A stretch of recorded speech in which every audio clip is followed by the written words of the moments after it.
Ole Miss and Florida. The Rebels take 2 of 3 in Oxford. Harrison, this one had some theatrics, man. Obviously, you had the post. Brendan Lawson spikes the bat at Ole Miss's dugout. The baseball gods, they bite back, and Florida loses that game late for Ole Miss to clinch the series. You know, I think it's interesting, Harrison, right now, like, Ole Miss feels like one of those teams to me that's still kind of flying under the radar. We're not talking about them a ton. Again, there's a lot of teams to discuss and talk about, but I think this series, because it ended on Friday, maybe it's not the most noteworthy, or it wasn't the one that I saw being discussed most. But I think a really, really high-quality series win for Ole Miss against a Florida team that you knew coming in was absolutely desperate to get off the schneid and get the monkey off their back. Granted, give Florida credit. They win the final game. They had to have it. They could not get swept on the road. You and I always talk about, if you go on the road, I know it was desperation. You know, you got to find a way. But for Florida, at least you take one. You finally get out of the 0 in the win column for SEC wins. But your thoughts, Emerson, on this series? Again, Ole Miss getting a big 2 out of 3 series dub, and Florida still left scuffling. Yeah, I think for both sides, I'll touch on is Ole Miss. You knew you had to take 2 or 3 against a very, very much so struggling Florida team that is going on the road now after being swept twice in SEC play against 2 of the top 3 teams in the country. Granted, obviously take that with a grain of salt. I think has to be mentioned, but the theatrics of, I think, show what SEC baseball is, and I think in different ways, 2 desperate teams, more so for Florida because of the start they've had, but Ole Miss, that middle of the pack, trying to really define themselves in their season. Because after you lose a tough series to Arkansas earlier in the year, that they had opportunities to win, and they earn a shootout, it feels like, with Missouri at Missouri, in which your pitching staff struggles, and you're going to face a really talented lineup in Florida. I mean, Riley Maddox, back-to-back weekends that he's gotten touched up, and he only goes 1 1/3 here against Florida. Really talented Florida lineup, granted, obviously, but just 2 struggling starts for him. And I mean, we talked about, I think, at different points of the season, probably the same at one point as well, just the starting pitching staffs for both these teams. Florida's how we thought at early in the season, Chris. You and I both thought this might be one of the kind of top tier rotations in the SEC, right? And then obviously they've dealt with some injuries, but I mean, it's really kind of flipped the script on that. And then Ole Miss, you talk about their rotation with Hunter Elliott, Riley Maddox, and then now they're on, who is it? Mason Norris, I think, is on Sunday, or Mason Nichols, excuse me. And, a little bit of rocky starts, but they really competing and battling, giving their team an opportunity to win and stay in the game for sure. I mean, Hunter Elliott, it's a really strong start. I mean, he gave it 3 runs and 5 2/3, but a strong start. And then Riley Maddox, his struggles again. And then Mason Nichols gets a little bit touched up with a shorter outing, kind of just more of a bullpen game. But just 2 teams going in opposite directions, I think. And I think I say that from a standpoint of Ole Miss isn't at the top of the SEC, but they're really, I don't want to say slept on, but just kind of under the radar, like you said, because of how much top-end talent there is around the conference and how much more firework power that the top 3-4 teams in the SEC are producing on a week-in, week-out basis.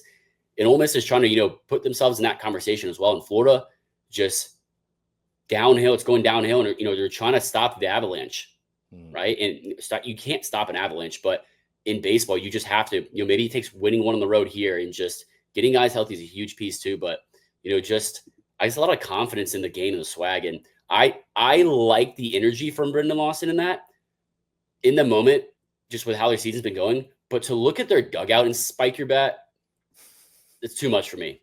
Look at your dugout and spike the bat, and then go celebrate them in the dugout. You don't do that to every team on the road too, not even in your home ballpark. That, for me, that was just too much. And obviously, baseball gods took care of that. And, you had that huge spot. You in a game that which you need after losing game 1, and you put up 4 runs in the 8th. You give up a 2 spot in the 8th, and then you give a 3 spot in the 9th to get walked off. I mean, just talk about a dagger in the back that just get twisted and turned, Chris. That's what it felt like for me for Florida. And salvaging game 3, like you said, is huge because you want to win the series at home, not get swept on the road. And they did that, and maybe that's just them clawing their way back into the season. And we saw them struggle last year, just where they were middle of the pack last year, just 500. Everyone's like, Florida shouldn't be in the NCAA tournament, blah, blah, blah, this. They ended up going to Omaha. So maybe it kind of feels a similar, in a way, season to that with how talented the rosters and the struggles they've had. But, it's a long season, and you got half a season left. So we'll see.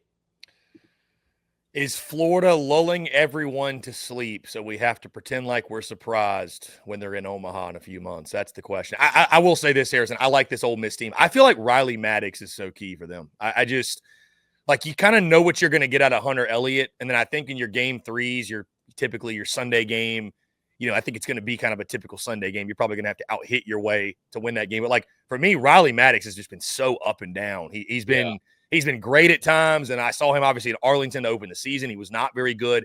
I think he's going to be a really, really key component to just what – I think his start could be the difference for them on any given weekend. Like, I really do. Like, I think that game 2 is going to be so pivotal for them. I know it goes without saying. But I will say this, Harrison. I will say this.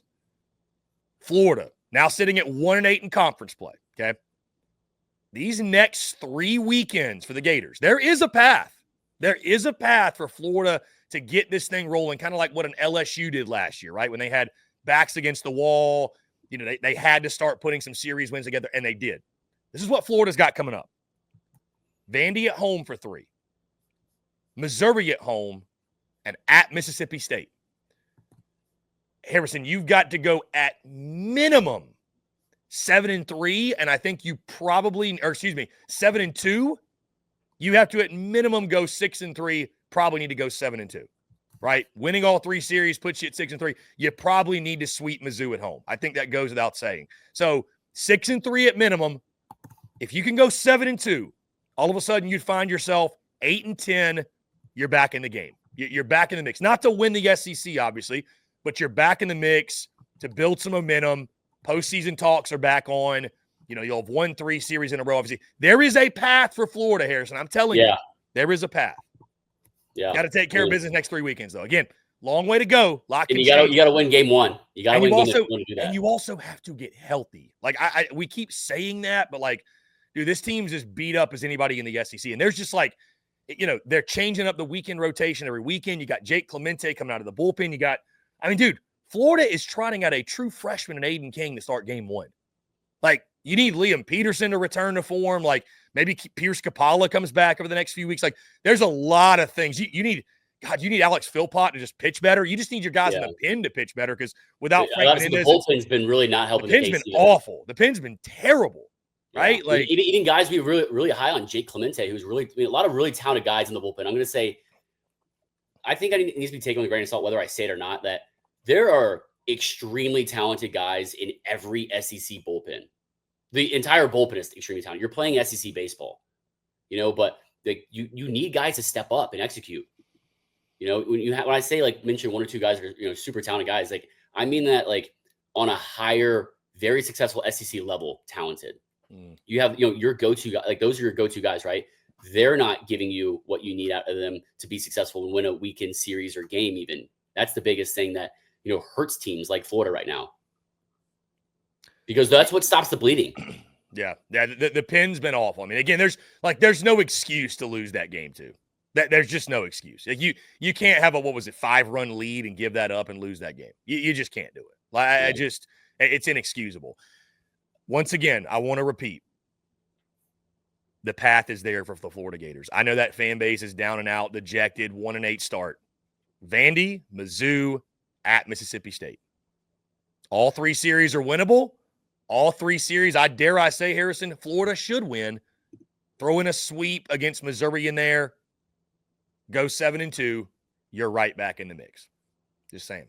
It's there. Yeah. The path is there for Florida to get hot. So, anyways, but Ole Miss, they have the upper hand. They take 2 of 3 in Oxford. Harrison, let's go. It was an important series for Ole Miss too. It was. Yeah, it was. And you have, like, a talented lineup that's, producing at a high level against, like I said, talented Florida pitching that's just struggling right now. So there's no credit that we should be taking away from Ole Miss in the weekend because it was a big weekend for them winning the series, especially in comeback fashion in game 2. Yeah, no, that was a high quality. That's the way you want to win a series at home, obviously protecting the home field, the Swayze Crazies, beer showers all throughout 2025 season. Love to see it from Mike Bianca and the boys.